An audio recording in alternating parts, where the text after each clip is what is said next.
Muy buenos días. Gracias a Mariola y a Ángela por la invitación. Eh, la, la presentación está dividida en dos partes. Una primera va a estar a cargo de don Ernesto, que es un poco contarles qué es lo que hace la oficina, cómo funciona. Y luego pasaríamos a contarles lo que hemos llamado los tips para épocas de crisis, que intentan darles una idea de diferentes rutas que se podrían seguir. Cada uno de nosotros es un mundo en sí mismo, cada uno de nosotros tiene su problemática y lleva su cruz a su manera en esta pandemia. Y la idea es que esas recomendaciones, esos tips, sean utilizados y rescatados por cada uno de ustedes eh, en el contexto de su propia problemática. Así que esperamos que ojalá que les sea de mucho provecho y más allá de que en el chat, como mencionó Mariola, podamos responder algunas preguntas, desde luego nos encantará si algunos tienen situaciones especiales, concretas, nos pueden escribir a la información que les vamos a dar al final. Así que entonces, adelante Ernesto. Bueno, muy buenos días a todos. Voy aquí a tomar control de la presentación. Yo creo que a don Danilo le va a llegar una opción. Ok, perfecto. Vamos a ver.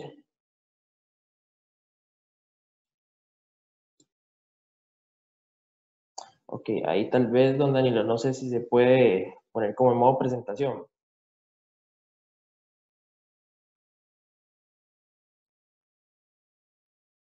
No tengo cómo. Voy a ver si yo la puedo compartir desde. Ok. Para empezar, la Oficina del Consumidor Financiero es una instancia privada de autorregulación que fue creada en el año 2014 por la Asociación Bancaria Costarricense con la finalidad de que se puedan resolver jurídicamente las disputas que tienen los consumidores financieros con las entidades financieras afiliadas a la OCF. De igual manera, otro gran objetivo es promover la educación financiera mediante talleres, cursos, charlas, en fin, toda la amplia gama que la oficina ofrece a las personas.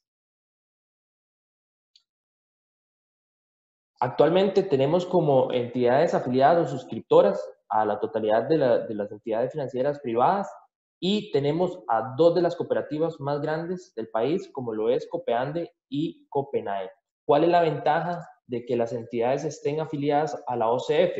Que nosotros podemos intervenir cuando el consumidor tiene algún problema con alguna de estas entidades. Si la empresa o la entidad no está afiliada, lo más que podemos hacer es darle una orientación al consumidor de cuáles son sus derechos y a qué instancia puede acudir para hacerlos valer. La oficina trabaja bajo tres principios fundamentales. El primero es la objetividad o la imparcialidad. Nosotros nos debemos única y exclusivamente a lo que indica la normativa del país o bien nos debemos a lo que indican los diferentes pronunciamientos de los juzgados o tribunales en casos específicos. No es que nos vamos a ir del lado de las entidades financieras afiliadas, que son los que financian la operación de la oficina por ese hecho, ni tampoco nos vamos a ir tampoco del lado del consumidor, que es la parte débil, sino que nos vamos a enfocar única y exclusivamente a lo que indican los pronunciamientos de las diferentes instancias judiciales o bien lo que indica la normativa en casos específicos. Otro punto importante que hay que mencionar aquí en la objetividad es que nuestra actuación es completamente confidencial. No damos información a ningún tercero. La información que se evacúa a lo largo de un proceso le compete única y exclusivamente a las partes en cuestión, es decir, a la entidad afiliada y a el consumidor. Por otro lado, tenemos la eficiencia. La Oficina del Consumidor Financiero trabaja con 4 personas y ustedes dirán, bueno, ¿cómo hacen para poder tratar de ver todos los casos que le llegan? Bueno, porque nos amparamos mucho en los medios tecnológicos. Las personas nos pueden mandar sus consultas, sus inconformidades por medio del correo electrónico, por medio de una llamada telefónica, lo cual nos permite mejorar muchísimo los tiempos de respuesta. De igual forma, si la persona tiene algún problema y acude al Ministerio de Economía por medio de la Dirección de Apoyo al Consumidor, que ve algunos temas de derecho al consumidor, como lo es, como por ejemplo, un incumplimiento de garantía, esa persona puede durar aproximadamente entre 1 año a 1 año y medio para que le den una respuesta. Después, si acuden a otra instancia administrativa, como lo es la Agencia de Protección de Datos, pueden tardar aproximadamente entre 1 año a 1 año y medio para que le den un pronunciamiento. La oficina está tardando en temas de reclamos 2 meses aproximadamente, y cuando se trata de una inconformidad, que más adelante voy a explicar, estamos durando aproximadamente entre 10 días o 2 semanas, a lo mucho. Esto ayuda muchísimo a los intereses del consumidor. Y finalmente, la gratuidad del servicio. Esto quiere decir que la oficina no le cobra un solo 5 al consumidor, sino que es la entidad afiliada la que va a financiar la operación de la oficina. Los 3 servicios principales que brinda la oficina, el primero es la asistencia en el caso de inconformidades o bien atención de consultas. Cuando es o se trata de una entidad no afiliada, lo que hacemos es evacuar la consulta. Pero tratándose de una entidad afiliada, nosotros lo que hacemos es que le decimos al consumidor que nos envíe un correo electrónico en donde explique la situación o la inconformidad que tiene, nos indican los datos personales, y de esta forma nosotros elevamos esa inconformidad a nuestro punto de enlace, que es una persona que trabaja en la entidad afiliada y que ya conoce cuál es el esquema de trabajo de la organización. Entonces, sabe que si le mandamos una inconformidad relativa a un tema de seguros, ya sabe a qué departamento canalizar esa inconformidad. Diferente a que si usted va a una entidad financiera a presentar una denuncia, lo presenta en la plataforma de servicios, y para que esa inconformidad o denuncia o queja sea transmitida al departamento correspondiente, puede tardar perfectamente entre 1 o 2 semanas. En cambio, nosotros tenemos ese enlace directo con la organización para tramitar ágilmente esa inconformidad. En caso de que la respuesta a esa inconformidad no sea satisfactoria para el consumidor, este consumidor tiene la posibilidad de presentar un reclamo formal. ¿Y qué implica un reclamo formal? Bueno, el pronunciamiento de la oficina. Es decir, nosotros resolvemos la disputa que tiene el consumidor y la entidad afiliada. Lo único que tiene que hacer ese consumidor es llenarnos un formulario, aportar prueba, muy importante, y de esta forma emitimos ese pronunciamiento, que es de acatamiento obligatorio para la entidad afiliada, no así para el consumidor, quien en caso de recibir una resolución negativa puede acudir a una instancia judicial. En caso de la entidad afiliada, si es desfavorable, tiene que cumplir cabalmente con lo que resuelve la oficina. Y por último, el tema de la educación financiera, que por medio de charlas como la que estamos dando hoy, por talleres, por entrevistas en los medios de comunicación, enviamos el mensaje de la educación financiera. Si bien las entidades financieras tienen gran cantidad de programas en este sentido, lo cierto del caso es que nosotros complementamos este esfuerzo que tienen las entidades financieras y tal vez le tratamos de dar un enfoque un poco diferente al que ellos lo dan. Ustedes se preguntarán, ¿qué casos puede atender la Oficina del Consumidor Financiero? Bueno, el número 1, el más recurrente, es los temas relacionados a crédito. Y aquí existen una subgama muy importante de temas que vemos. Los más comunes es cuando a una persona le cobran una comisión que no fue informada, o le cobran un seguro que nunca fue aceptado por ese consumidor, o bien existen controversias a lo largo del plazo de un crédito, por ejemplo, que hace una aplicación de un pago y la entidad financiera no lo imputó a una operación o no lo aplicó a una operación en específico, entonces empiezan a generar días de mora y esa persona no sabe ante quién canalizar esa consulta. Entonces nosotros recibimos ese correo y lo enviamos a ese punto de enlace para que le resuelvan lo más pronto posible a esa persona. Temas relacionados con tarjetas de crédito, lo más común que recibimos es consultas o dudas sobre la interpretación de los estados de cuenta, que tal vez no saben qué es lo que le están cobrando, no sabe cuánto es lo que le están cobrando por concepto de intereses, cuánto por concepto de capital, en fin, le ayudamos a interpretar los estados de cuenta, disputas por cargos que tal vez le están cobrando una transacción que nunca autorizó o le robaron la tarjeta de crédito y empezaron a realizar una serie de transacciones y desde luego esa persona no lo reconoce. Entonces aquí la oficina abre una investigación a ver si efectivamente hubo responsabilidad de la entidad financiera o bien hubo responsabilidad del consumidor. Tratándose de tarjetas de débito, acá lo más común es de que nos consulten o nos presenten inconformidades relacionadas a los débitos automáticos, que tal vez una persona tiene un crédito y esa persona autorizó para que le debitaran automáticamente de su salario la cuota correspondiente. Lo que pasa es que hemos visto casos en los cuales la persona tiene tal vez 3 créditos y esos 3 créditos vienen con débitos automáticos. Entonces, ¿qué es lo que pasa? Que esa persona al final del mes o de la quincena no recibe ni un solo 5 por concepto de salario. Entonces, en estos casos, tratándose de una entidad afiliada, lo que hacemos es tratar de proponer un arreglo de pago, que más adelante lo voy a comentar, o bien ver la posibilidad de que esa persona tenga la flexibilidad de pagar una porción por medio del débito automático y la otra acudiendo a una caja de la entidad.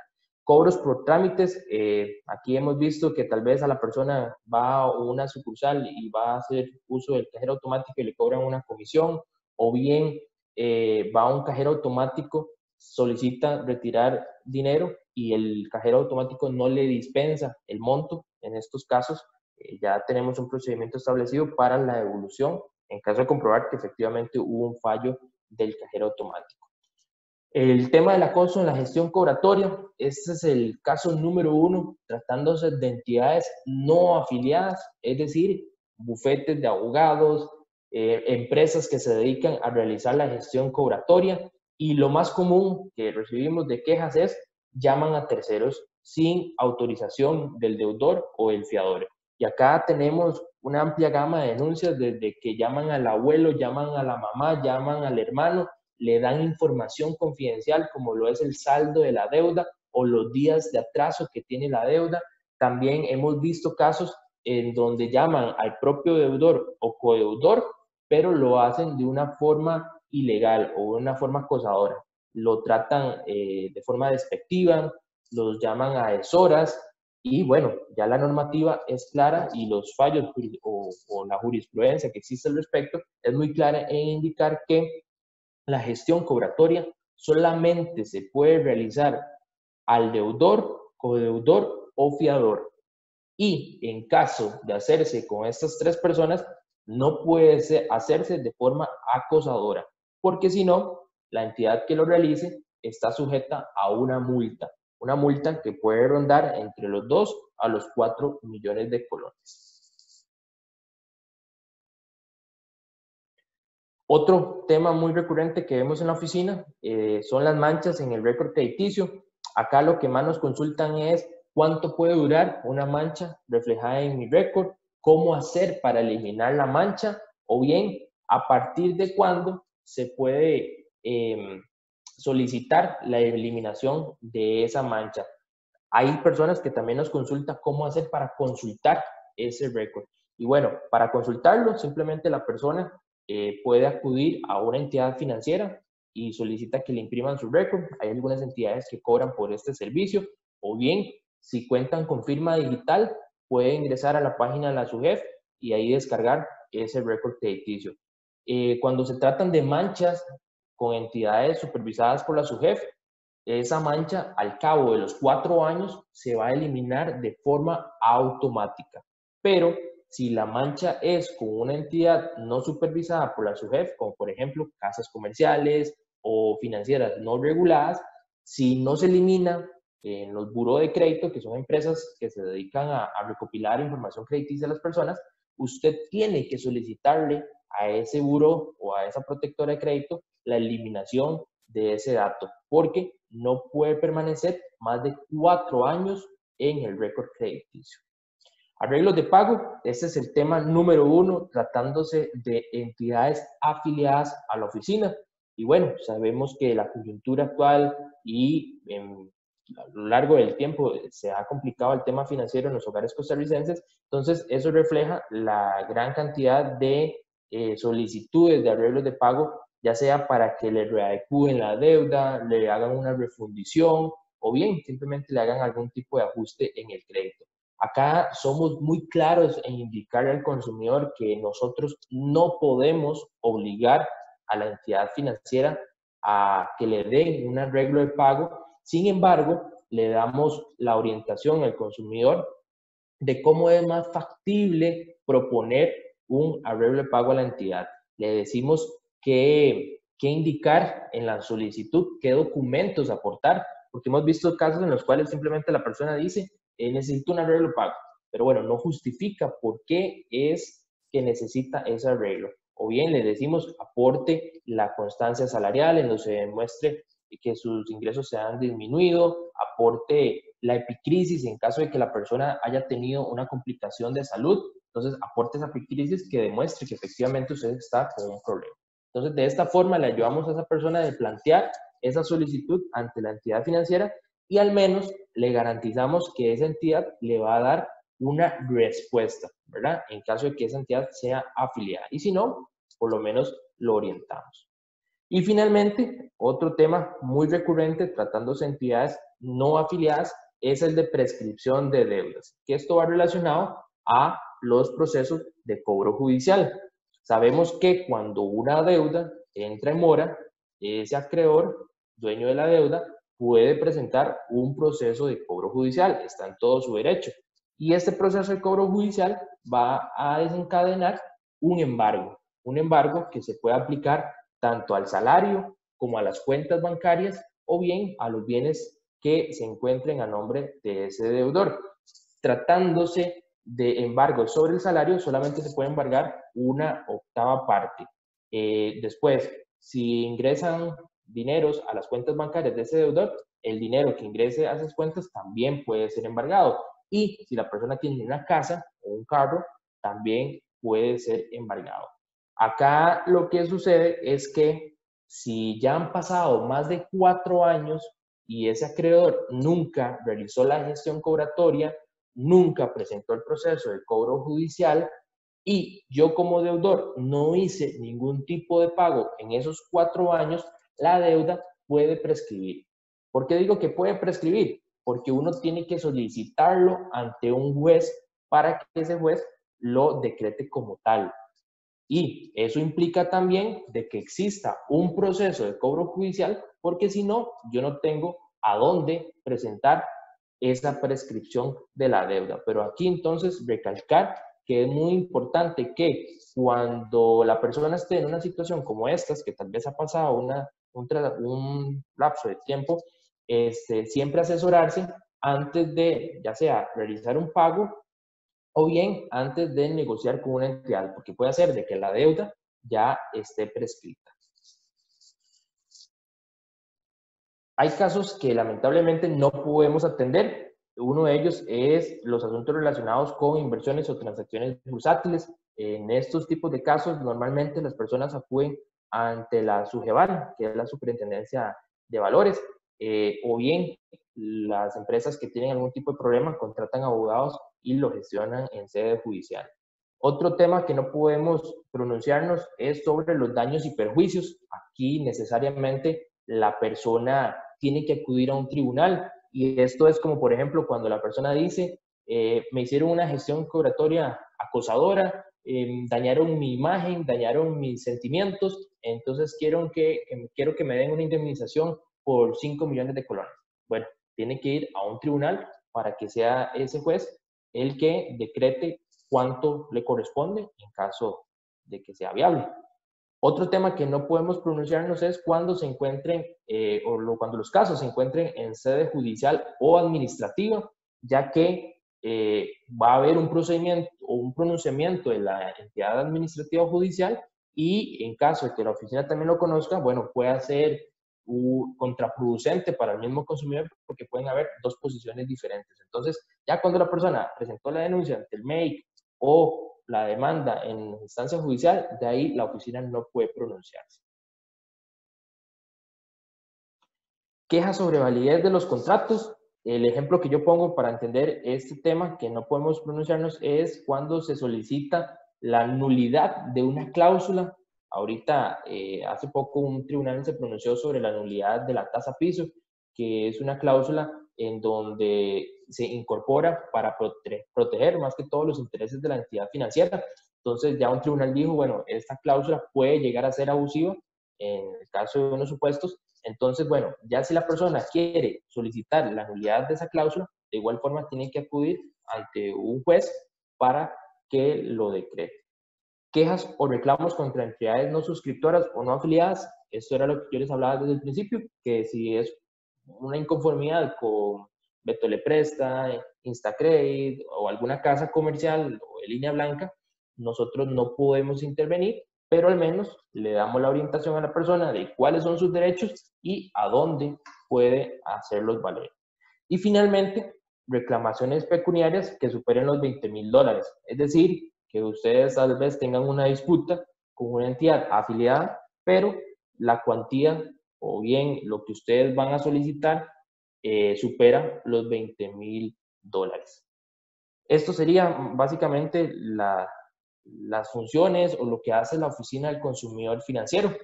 No sé si ahorita hay como algún tipo de duda al respecto.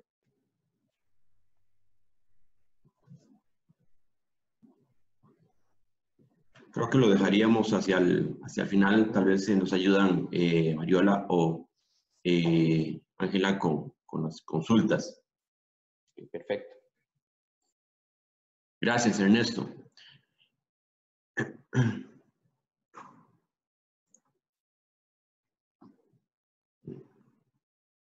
Creo que tienes que salirte.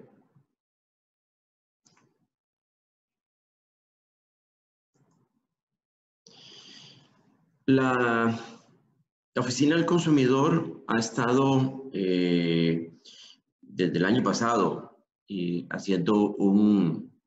desarrollando un esfuerzo de orientación para los consumidores financieros en diferentes temas. El año pasado, y por eso la afortunada relación que consolidamos con Horizonte Positivo, tuvo que ver mucho con el apoyo a sectores de trabajadores con el tema de la deuda.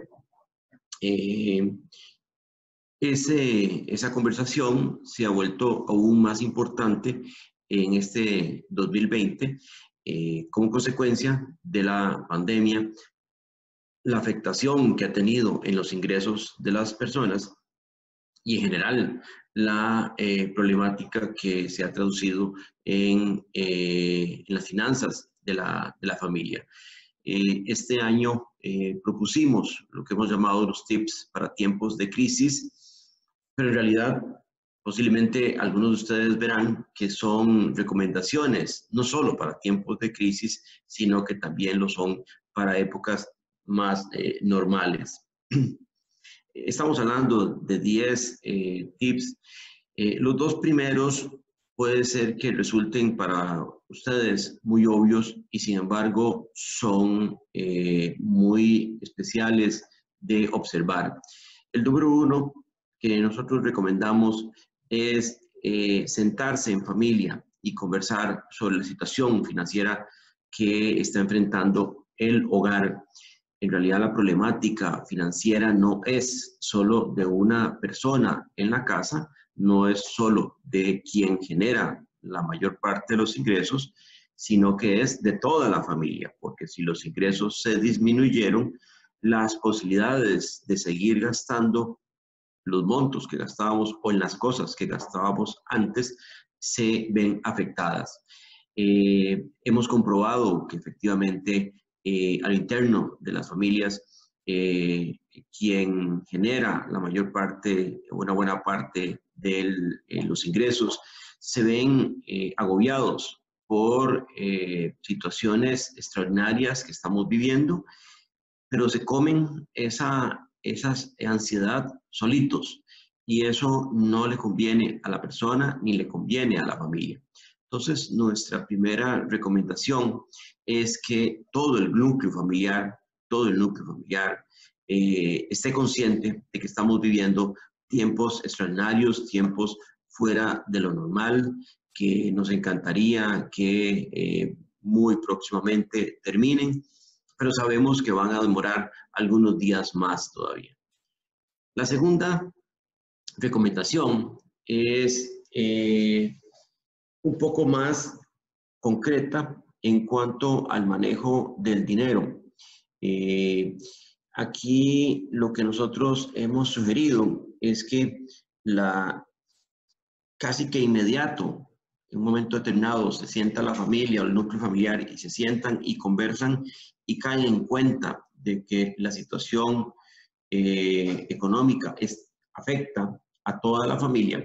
Lo primero que recomendamos es entonces que hacer una revisión cuidadosa de con cuánta plata se cuenta. La analogía que hacemos nosotros es un poco preguntarse con cuánto combustible contamos. ¿De dónde proviene ese combustible? Bueno, ese combustible puede ser de que si la persona no perdió el empleo, pero le redujeron los ingresos, bueno, ese nuevo ingreso es parte del combustible. Si lo cesaron en el trabajo y le dieron una liquidación, bueno, ese es un combustible. Si la persona logró tener acceso al bono proteger, ese es otro componente del combustible. Si tuvo acceso al fondo de capitalización laboral, el FCL, ese es otro componente del combustible. Y si tuvo acceso a la facilidad que algunas entidades financieras han otorgado de prorrogar 2 o 3 o 4 cuotas de los créditos que uno tenía, eso durante esos 3, 4 meses generan también combustible. Entonces, uno debiera comenzar por sumar todo eso y tener una idea de cuánto suma.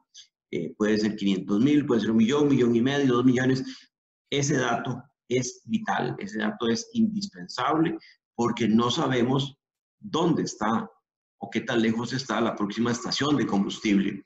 Entonces, tenemos que hacer rendir ese combustible, ese dinero que tenemos, esa plata que tenemos ahorita disponible, tenemos que hacerla rendir para lo que viene.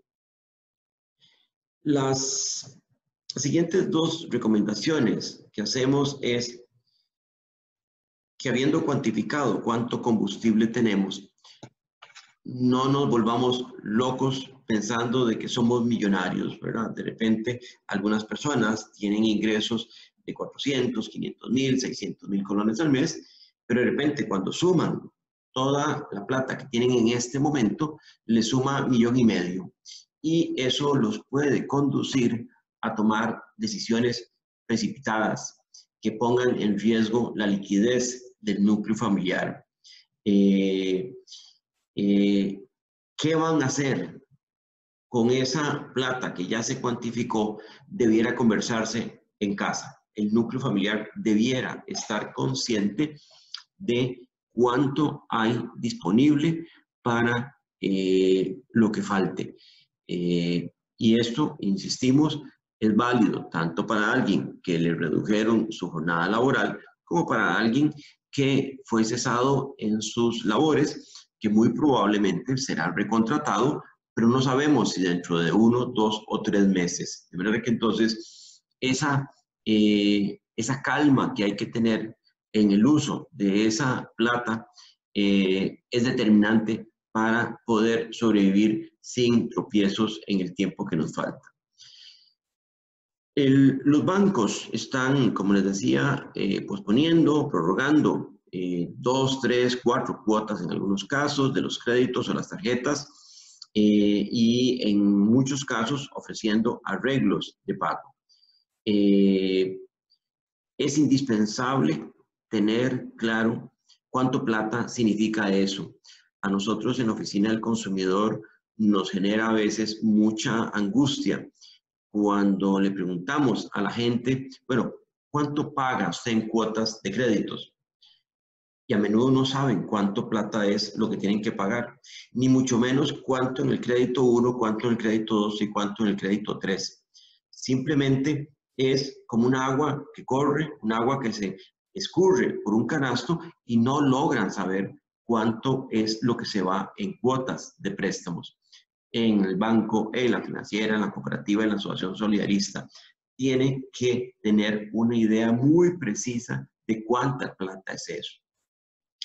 Y además, si la entidad financiera o el banco no lo ha contactado para ofrecerle este beneficio, sería conveniente que se comunique con ellos para tratar de llegar a ese arreglo de pago. Como ya dijimos, forma parte de ese combustible que vamos a acumular para poder sobrevivir en los meses que nos pueda durar, o las semanas que nos pueda durar esta situación. Vienen dos de las recomendaciones más importantes. Una es que esa cuantificación, ese cálculo que hicimos de cuánta plata tenemos, podría darnos la tentación de que pudiéramos quererlo usar para algunas inversiones que teníamos ahí en nuestra lista de deseos. Y desde luego no habría nada mejor que ir a Terranova y buscar la manera de organizar un crucero. Pero evidentemente en este momento no es una buena oportunidad.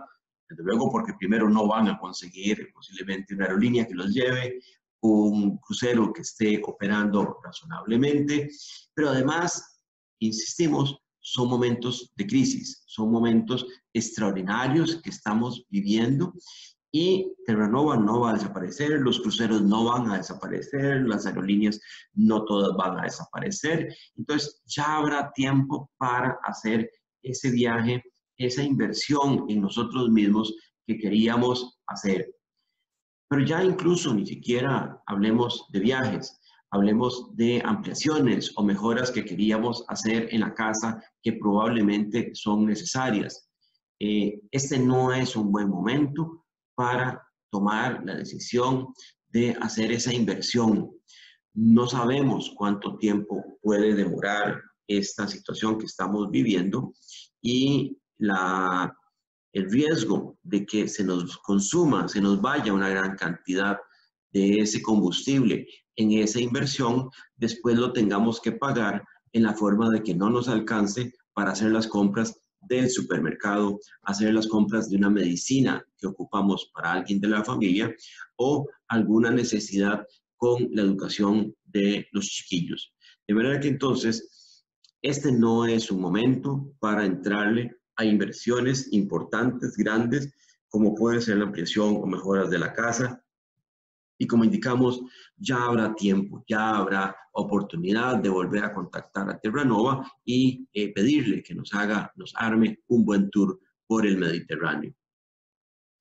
La otra recomendación es que así como las inversiones debiéramos posponerlas y no es por toda una vida, posiblemente será unas semanas o algunos meses. En el tema de las compras, en el tema de los gastos diarios, sobre todo de la comedera, nuestra recomendación es muy vehemente de que este es un momento idóneo para elaborar una lista muy completa de las compras para asegurarnos que la plata que ya cuantificamos alcance, para que además, si esa plata que disponemos está muy ajustada con las compras, determinar qué cosas podríamos eliminar o reducir en la cantidad. Desde luego, comprar en exceso va a consumir combustible que va a doler en un futuro.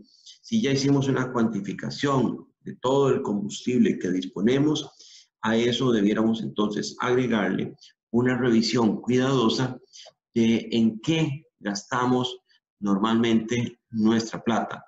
Y déjenme decirles que nos hemos llevado gratas sorpresas en esta crisis de gente que nos ha comentado que de repente comienza a darse cuenta de que la plata alcanzaba para más.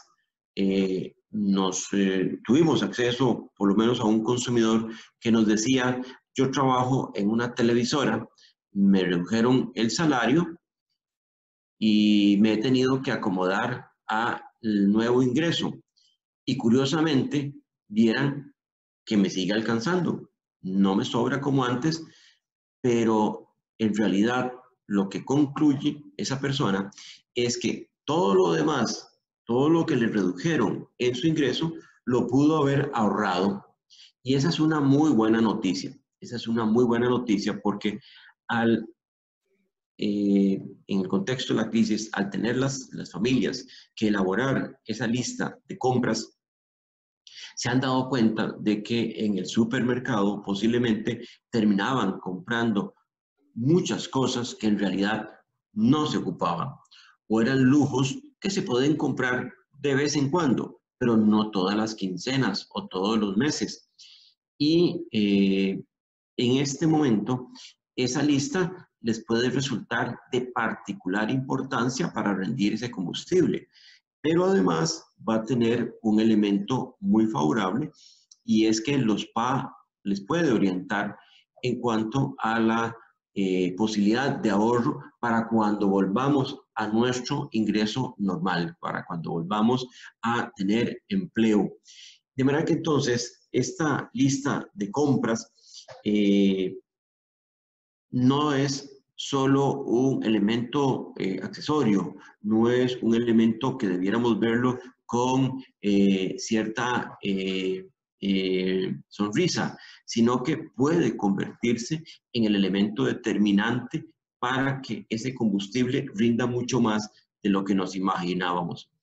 Ahí hemos planteado una cantidad de recomendaciones. La Oficina del Consumidor incluso hicimos un experimento de ir a un supermercado, no, desde luego no al supermercado más fino del país, pero sí a un supermercado que nos quede relativamente cerca, y nos preguntamos: ¿qué alcanza con el bono Proteger? ¿Para cuánto alcanza?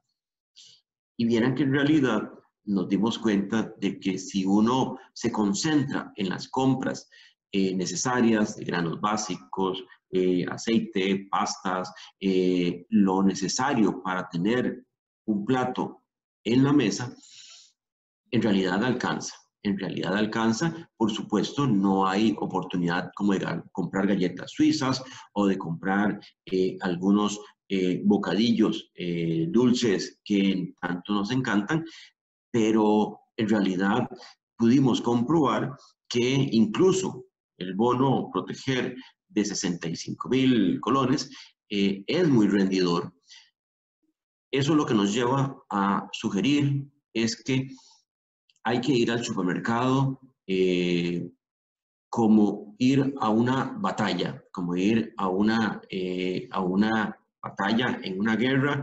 Si quieren, se pintan la cara e ir con una disciplina militar de que vamos a comprar lo que diga esa lista de compras.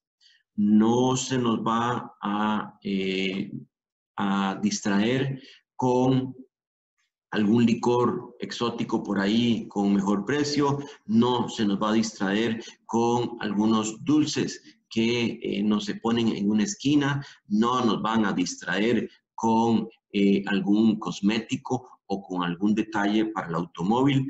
Vamos con disciplina militar a comprar lo que ocupamos para tener en la mesa algo que comer. En ese contexto, si vamos con una disciplina militar, se lo garantizamos, alcanza el combustible, definitivamente sí alcanza. Ya habrá tiempo para algunos lujos, como mencionamos, pero sí puede ser posible que alcance el combustible. Y finalmente,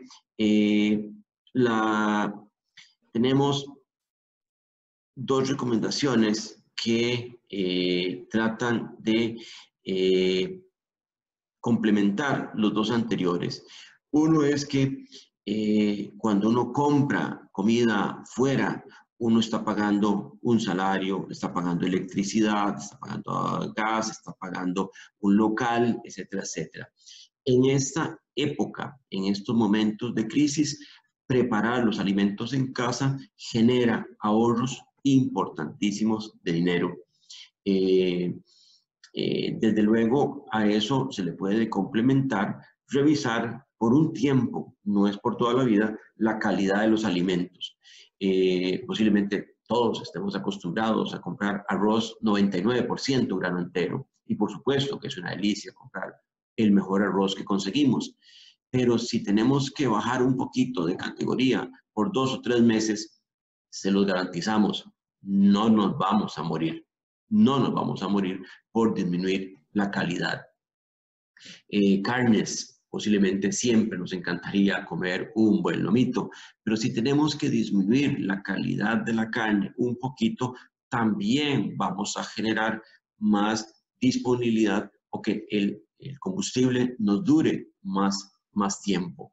De manera que entonces podemos considerar el consumo de productos menos finos para hacer rendir ese combustible.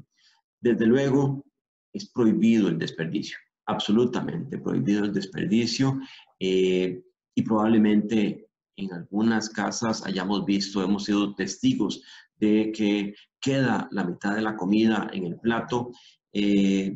Posiblemente nunca debiera ocurrir eso, pero en condiciones normales a lo mejor uno sería más bondadoso en aceptar que eso ocurra.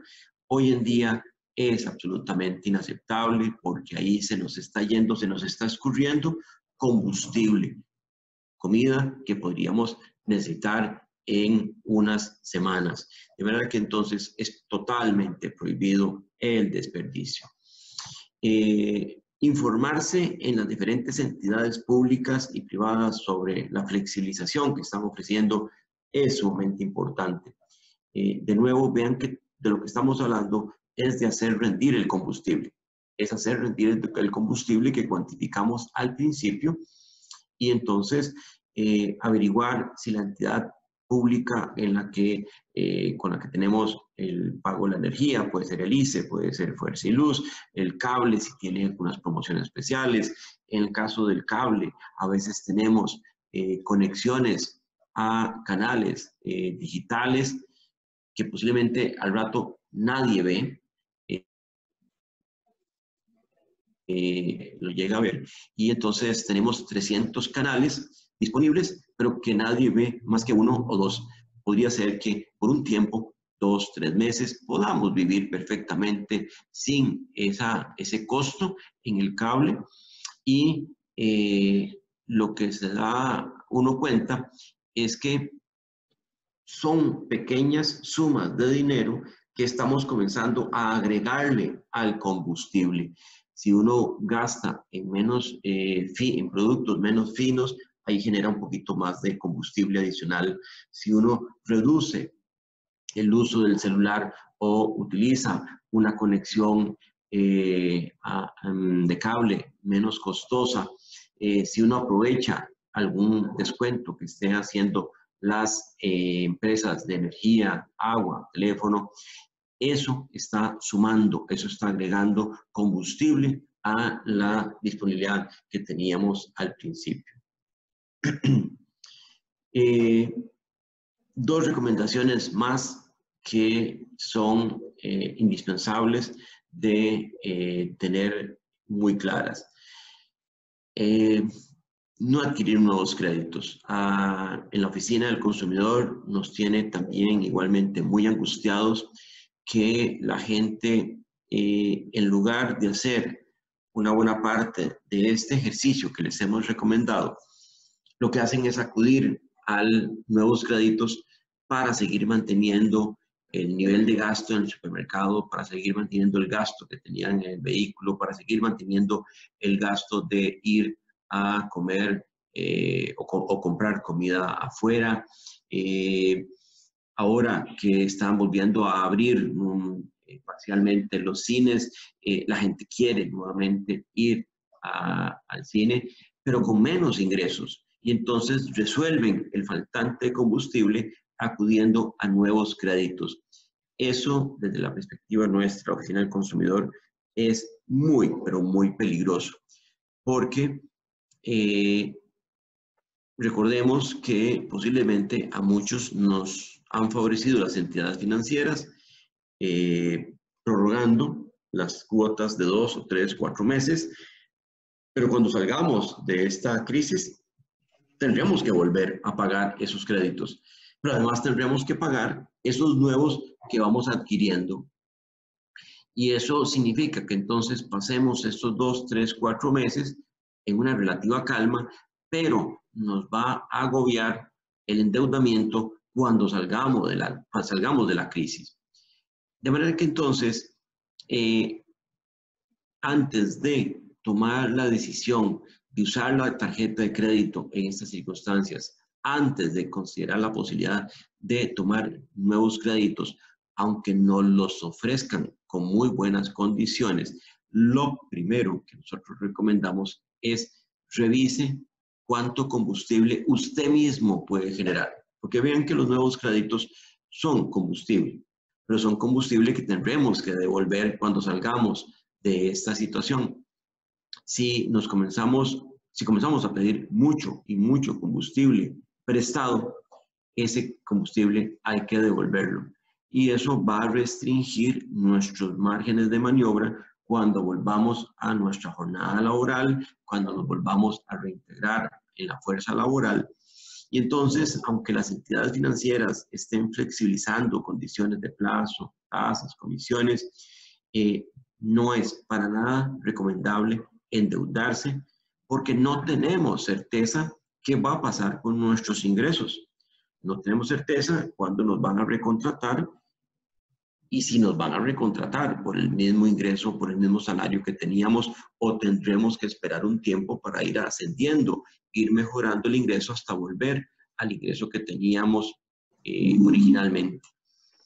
Ahora, si tiene la posibilidad de conseguir un nuevo crédito a una tasa muy baja para cancelar otro que estaba con una tasa más alta, sin duda alguna, esa sí es una muy buena idea.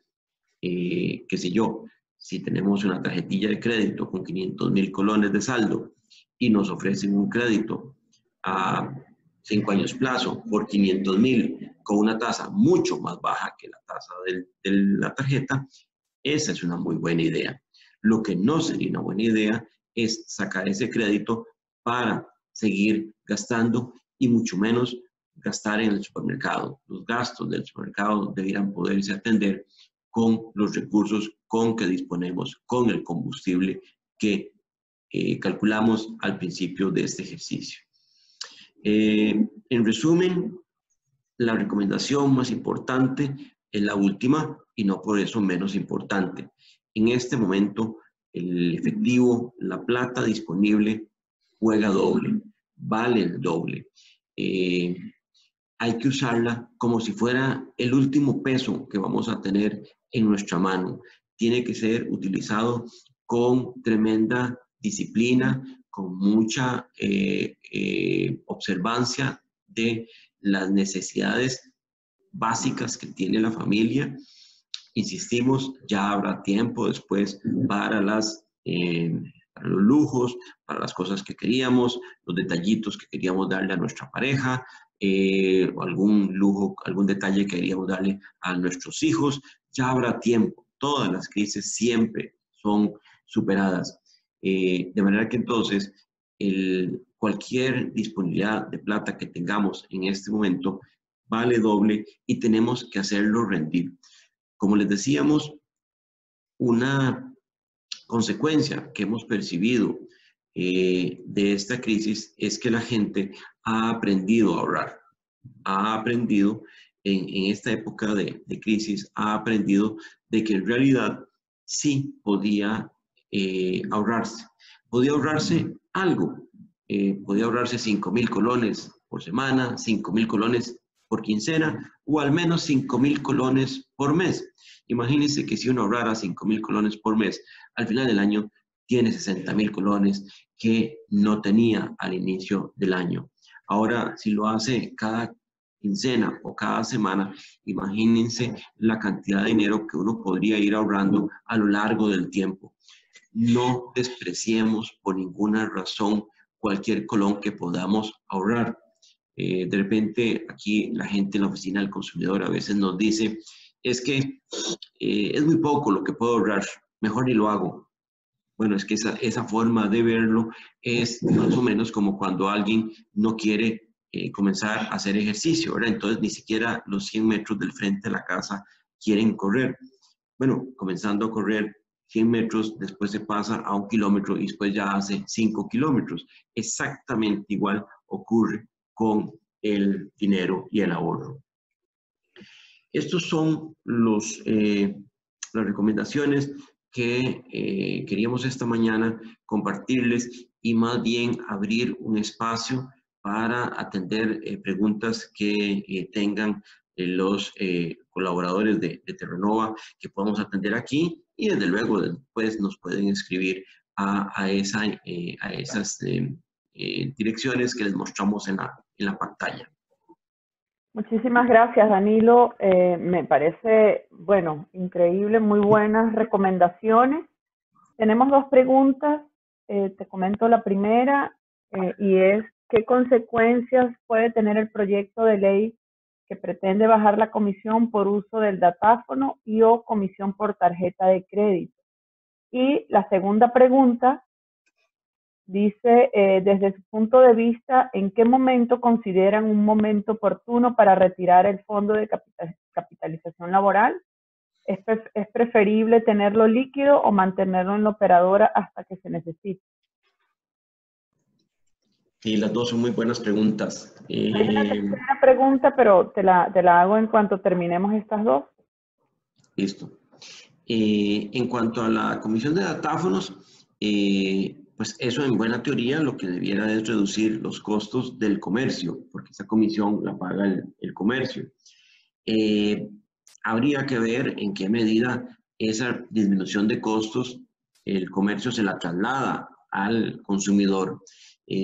Podría ocurrir que en algunos tipos de negocios donde hay menos competencia, esa diferencia se la termine dejando el comercio o el negocio y no la veamos los consumidores. Esa es una realidad que mejor consideramos, ¿verdad? Exactamente igual como con otros negocios, ¿verdad? Que puede ser que los costos se disminuyen, pero no se disminuyen los precios para nosotros los consumidores. Hay negocios en donde hay mucho más competencia y puede ser que esa reducción de costos se convierta en alguna reducción de costos, de precios para los consumidores. En cuanto al FCL, es muy, muy buena pregunta. Como ya mencionábamos, la idea es que la gente vaya acumulando ese combustible, tenga una idea de cuánto es ese combustible. El FCL en realidad, por lo que hemos visto en las condiciones actuales, en las circunstancias actuales, podría retirarse en cualquier momento. Claramente, si en este momento yo no tenía ahorros, no me dieron liquidación y me redujeron el salario, puede ser que el FCL es lo único que tengo disponible. No hay de otra. Hay que sacarlo de una vez y posiblemente habrá que rendirlo mucho. Pero si de repente yo tenía unos ahorros, me redujeron mi jornada laboral, pero no me quedé del todo sin ingresos y además puedo revisar todos mis gastos y reducir algunos gastos, podría ser muy conveniente y hemos visto casos en donde el FCL no se toque. Es la reserva, ¿verdad? Es el combustible de reserva que nos queda y puede ser que a la vuelta de unas pocas semanas los hoteles se reactivan, los restaurantes se reactivan, la economía se reactiva, aunque sea poquito a poco, y tal vez no tuvimos que echar mano al FCL. Buenas noticias, es un ahorro, hicimos un ahorro, porque si hubiéramos sacado el FCL, podría ser que nos hubiera dado la tentación de gastarlo. si no lo sacamos, no lo tenemos a mano y no nos da esa tentación. Así que entonces, en principio, la recomendación sería dejarlo como la última instancia. De acuerdo, tenemos acá tenemos varias consultas. Dice Marisol, para las personas que tenemos salario súper reducido, ¿esto afecta la pensión? Sí, porque la contribución que uno hace a los fondos de pensiones es en función del ingreso que uno tiene. Pero tenemos que verlo en un contexto, la pensión hay que verla en un contexto muy amplio, ¿verdad? Nosotros cotizamos para la pensión durante 25, 30, 35 años, algunos. Y este lapso va a ser de 3, 4 meses, 5 meses en el peor de los casos. De manera que entonces eso no debiera tener impacto.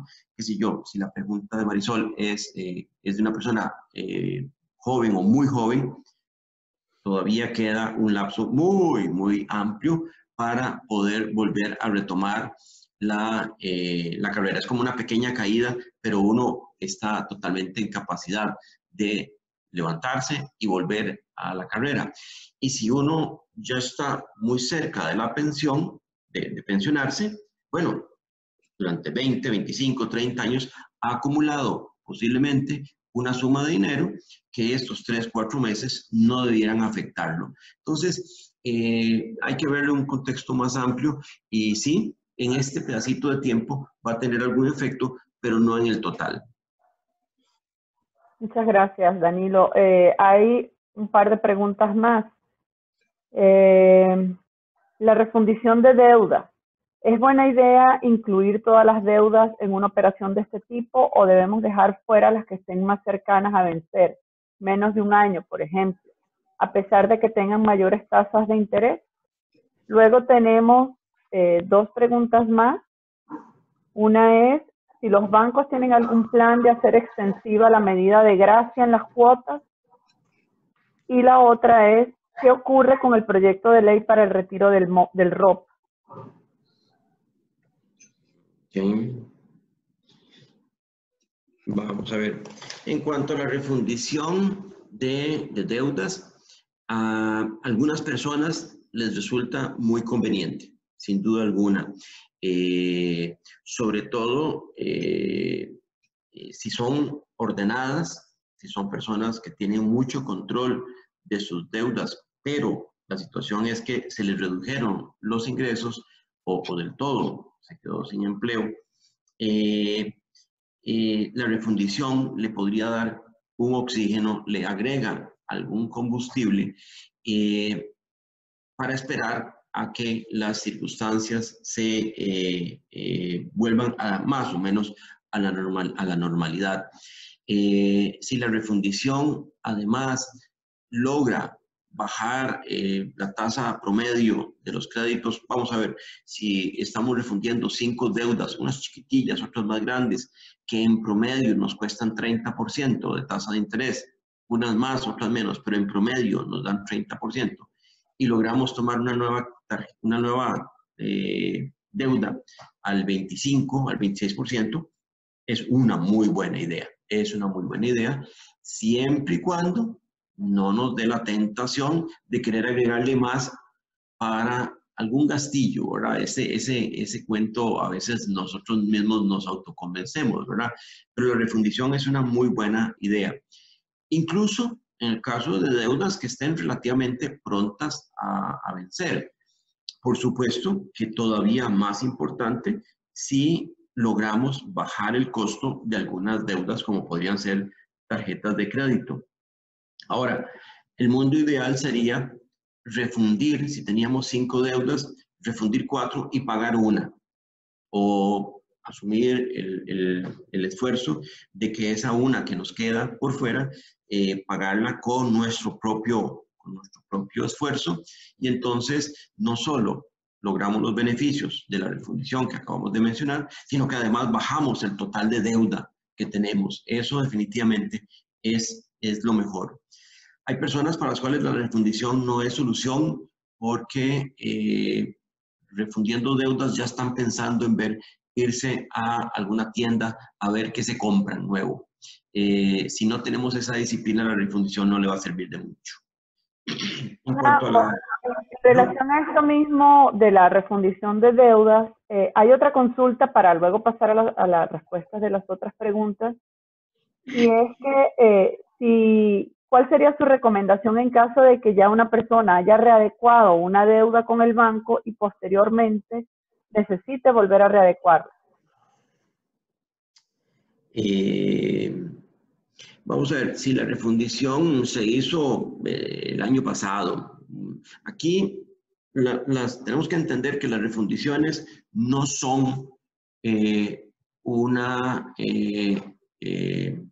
un milagro, no son un mecanismo milagroso que nos resuelve nuestros problemas de manejo de platas. La única forma realmente de que el manejo de platas, de que nuestro manejo de platas sea eficiente, es cambiando nosotros nuestras prácticas. Si nosotros pasamos todo el año diciendo, voy a ahorrar todo mi aguinaldo, voy a ahorrar todo mi aguinaldo, y todo el año pasamos, y la víspera de recibir el aguinaldo, se nos ocurre entonces, voy a cambiar el carro, aunque no hiciera falta, ¿verdad? Entonces, toda la devoción, toda la convicción que tuvimos en el año se nos agota en 24 horas. Entonces, lo mismo ocurre con las refundiciones. Las personas hacen una refundición de deudas y dicen, voy a ordenarme, y apenas se les aparece una pantalla plana, la compran. Las refundiciones tienen que ser vistas como un mecanismo complementario a mi decisión de cómo cambio mi comportamiento, cómo modifico mis hábitos de gasto. Porque si no, hemos visto aquí en la oficina, lamentablemente, a don Ernesto le toca atender ese tipo de casos, gente que hizo una refundición el año pasado y casi que inmediatamente se fue con el efectivo que liberó, se fue a Terranova y compró un contrato para irse de crucero al Mediterráneo. La refundición no generó el milagro, no porque la refundición no sirviera, simplemente porque la persona no favoreció que el milagro se diera. De manera que entonces, con esto lo que queremos decir es que si ya hicimos el año pasado una refundición, lo llevábamos todo en orden, y lo que nos está requiriendo, o lo que nos está obligando a requerir una refundición, es que se nos disminuyó el ingreso. Tiene sentido porque fue un elemento externo a nosotros. Pero si es una segunda refundición como consecuencia de que no fuimos ordenados en nuestros gastos, entonces la refundición no puede hacer solita el milagro. Y la segunda refundición, pues a lo mejor podría llevarnos a volver a repetir la vuelta. En cuanto a que las entidades financieras... Don Danilo, nada más me gustaría aquí acotar que en el caso de que la persona tal vez ya tenga o ya le hayan readecuado su operación crediticia y tal vez por ese tema del COVID necesita que le hagan algún tipo de arreglo o readecuación, que esto también se ajusta mucho a las medidas o a las políticas internas de cada entidad, ¿verdad? Sabemos por un tema ya de conocimiento interno que muchas entidades no hacen readecuaciones o no dan arreglos de pago si no han pasado mínimo un año o 6 meses, ¿verdad? Esto va a depender mucho de la entidad. Entonces, sí sabemos que en muchas ocasiones las personas a raíz de esta problemática necesitan ver cómo les pueden solucionar sus problemas, pero tal vez porque hace poco le dieron una readecuación, ya no le pueden dar otra readecuación. Entonces, nada más tener en cuenta eso, es que va mucho de la mano con las políticas internas de cada entidad financiera. Correcto. Y precisamente retomando un poco el tema entonces de la segunda pregunta, de si las entidades financieras irán a aumentar el plazo de las readecuaciones que han estado haciendo, no lo sabemos. O sea, podría ser que algunas instituciones puedan hacerlo. Sin embargo, nosotros en la Oficina del Consumidor sí hemos advertido que la plata que nos prestaron es ahorro de otra persona. Y entonces, la plata que a mí me prestaron es plata que Mariola tiene en la cuenta corriente, plata que Ernesto tiene en un depósito a plazo, plata que tiene una operadora de pensiones depositada en el banco. Y entonces, los bancos no pueden simplemente decir, damos 3 meses más, 6 meses más, un año más para que la gente pueda pagar sus deudas, porque los bancos a su vez tienen una obligación con los ahorrantes, con los depositantes. Y entonces uno tendría que considerar la posibilidad, imagínense la plata que Terranova como empresa tiene depositada en sus cuentas corrientes para pagarle a sus colaboradores, llegar un día y Terranova a decirle al banco, miren, vengo por la plata porque tengo que pagar salarios esta quincena, y le dicen, mire, qué pena, no le podemos dar la plata a Terranova porque le dimos 6 meses más o un año más de plazo a Danilo para que pague sus deudas. Y Terranova va a decir, no sé quién es Danilo, pero esa plata es mía y esa plata yo la ocupo para pagar salarios. Entonces hay que entender que los bancos no, no son los dueños de la plata. Los bancos están administrando una plata de los ahorrantes, de las personas que tienen la plata depositada en cuentas corrientes, cuentas de ahorro, depósitos a plazo, etcétera, etcétera. Entonces, no es tan sencillo como que el banco simplemente diga, les damos 6 meses, 12 meses, todo el plazo del mundo, porque tendrían que, a su vez, tener que avisarle a los ahorrantes de que no les van a devolver la plata y todos posiblemente coincidiremos de que eso no es una solución del todo. Y finalmente, con respecto al ROP, la Oficina del Consumidor ha sido persistente en sugerir que las pensiones aquí y en todo el resto del planeta se diseñan para atender una necesidad muy específica, que es la vejez de las personas. La gente está pudiendo, bendito Dios, vivir muchos más años ahora que una vez que se pensiona que antes. Y entonces una vez que nos pensionamos, no es que nos morimos a los 15 días, vamos a rendir 20, 25 años.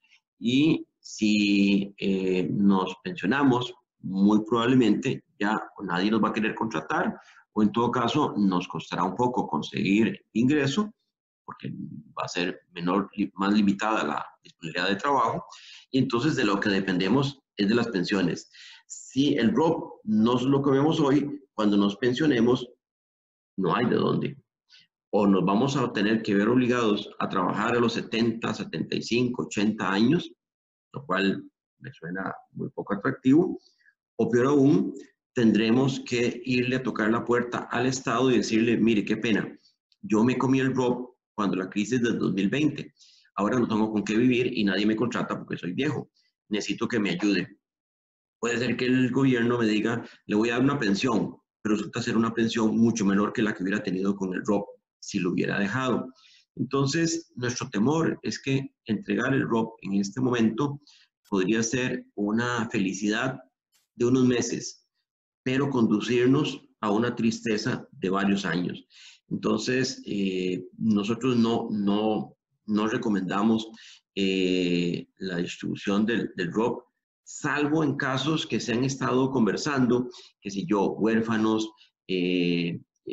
cuando ya la persona ya falleció, entregárselo a la viuda o al viudo, o personas en enfermedad terminal, o personas en edades muy, muy altas, como 77, 80, 80 el resto de años, pero a los que estamos, que somos la mayoría, en edad todavía laboral, no